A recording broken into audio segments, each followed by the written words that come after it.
Bonjour à toutes, bonjour à tous, j'espère que vous allez bien. On se retrouve pour une nouvelle vidéo pour parler des catégories des personnes protégées contre les mesures d'éloignement. Vous les connaissez souvent sous le nom de OQTF ou IRTF, obligation de quitter le territoire français ou interdiction de retour sur le territoire français.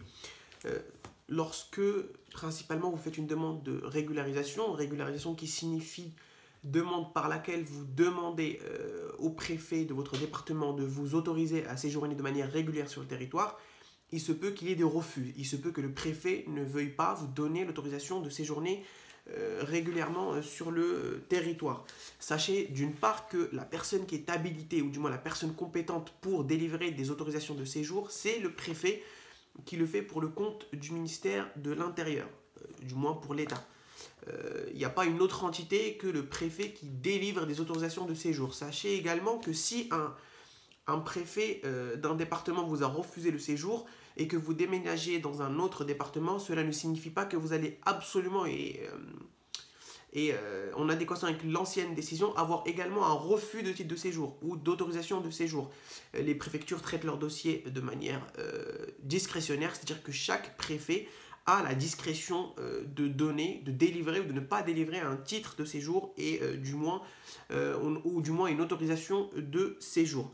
Donc, si vous avez eu un refus dans un premier département et que vous avez une OQTF, attendez la fin de l'OQTF, puis ensuite allez dans un autre département pour pouvoir demander une nouvelle régularisation, une nouvelle autorisation de séjour, et le préfet, la nouvelle préfecture dans laquelle vous demandez, ne va pas forcément vous délivrer un refus à votre demande de régularisation parce que vous avez déjà eu un refus ou une obligation de quitter le territoire. Donc il ne s'appuie pas sur les décisions antérieurement données. Chaque préfecture traite de manière, comme je dis, discrétionnaire, c'est-à-dire c'est lui qui décide d'attribuer ou de ne pas attribuer les autorisations de séjour. Voilà, ça, comme on a dit, c'est lorsque vous faites la demande. Une fois que vous faites la demande, il se peut que vous ayez des refus. Mais certaines personnes sont protégées justement contre ces refus et contre ces mesures d'éloignement données par la préfecture ou du moins par le préfet. On a l'article L511-4 du CCEDA qui vient lui fixer ou du moins donner une liste de personnes qui ne peuvent pas faire l'objet d'une mesure d'éloignement. Et dans la liste, il y a plusieurs personnes, plusieurs catégories de personnes du moins que l'on va aujourd'hui voir brièvement pour que vous puissiez vous situer et réfléchir si c'est trop ambitieux de votre part de faire la demande tout en étant protégé ou pas du tout protégé.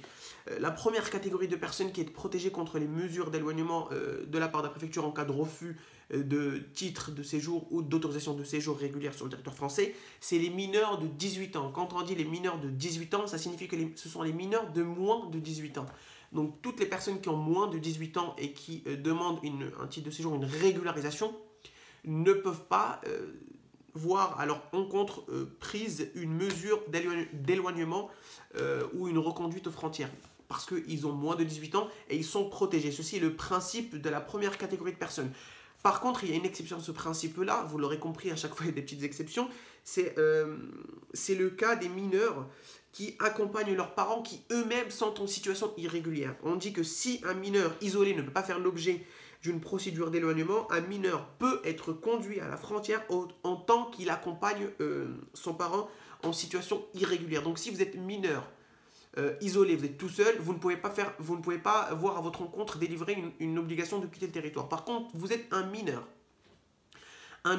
qui habite avec ses parents, l'un ou les deux parents, et vos deux parents sont en situation irrégulière, eh bien on pourra vous reconduire en frontière, on pourra prendre à votre encontre une mesure d'éloignement parce que vous n'êtes pas protégé par l'article 511-4 du CCEDA.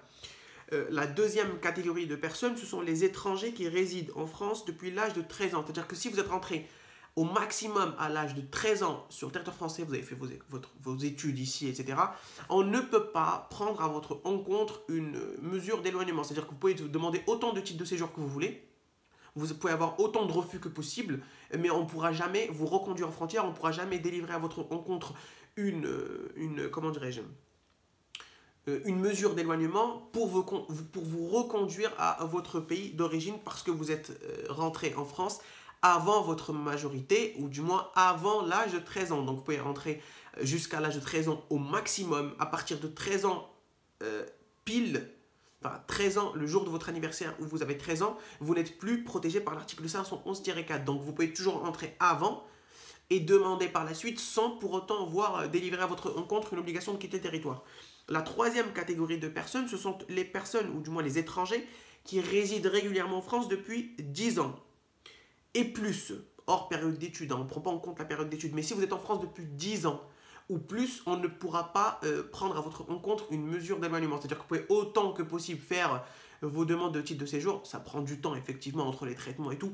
Mais c'est une façon de parler. C'est-à-dire que vous n'êtes pas restreint par cette crainte de vous voir délivrer à votre encontre une mesure d'éloignement, parce que vous pouvez le faire sans voir délivrer à votre encontre une obligation de quitter le territoire ou une interdiction de retour sur le territoire français. C'est une sorte de protection, c'est une bonne protection et ce n'est pas une protection qui est donnée à tout le monde. Donc ce genre de personnes, cette catégorie de personnes qui sont sur le territoire depuis plus de 10 ans ou 10 ans révolus, sont protégées par l'article 511, L511-4 du CESEDA. On a la quatrième catégorie de personnes, ce sont les étrangers qui sont mariés depuis 3 ans avec des Français. Sauf si la communauté de vie a cessé entre-temps, effectivement, ça c'est logique. Admettons, vous êtes marié avec une personne de nationalité française, que vous soyez une femme ou un homme, et que vous êtes marié avec un homme ou une femme de nationalité française, eh bien vous ne pourrez pas vous voir délivrer à votre encontre une obligation de quitter le territoire dans la seule hypothèse où vous avez 3 ans de mariage et donc 3 ans de vie commune. 3 ans de mariage célébré en France. Mariage, pas pax, pas concubinage, mariage on dit. C'est le mariage et la durée de 3 ans de mariage qui est protégée par l'article 111-4 du CESEDA. Très attention à ça, c'est très précis et surtout très très contrôlé. Donc ne vous dites pas, tiens, je vais me paxer avec un tel en espérant avoir un titre de séjour parce qu'on a plus de 3 ans. Non, ça ne marche pas. La seule catégorie de personnes qui est protégée par cette interdiction, du moins cette mesure d'éloignement, c'est les personnes qui sont mariées avec des personnes de nationalité française depuis plus de 3 ans. Attention, il ne faut pas que la vie commune, ou du moins la communauté de vie, ne doit pas cesser. Ça doit être 3 ans continu. D'accord ? Très très important aussi à noter. Et la dernière catégorie de personnes qui est encore protégée contre ces mesures d'éloignement, ce sont les étrangers dont l'état de santé justifie une prise en charge médicale dont le défaut pourrait entraîner des conséquences d'une exceptionnelle gravité. Je la répète pour vous. L'étranger dont l'état de santé justifie une prise en charge médicale dont le défaut pourrait entraîner des conséquences d'une exceptionnelle gravité. En gros, ce sont les personnes qui sont malades et que si on arrête leur traitement ici, ce sera d'une exceptionnelle gravité. Ça aura une conséquence grave sur leur état de santé. Voilà, on a un peu énuméré les catégories de personnes protégées contre les mesures d'éloignement qui sont fixées par l'article 511-4. J'ai parlé un peu rapidement, c'est pour que la vidéo ne soit pas trop longue, pour que vous suiviez jusqu'à la fin.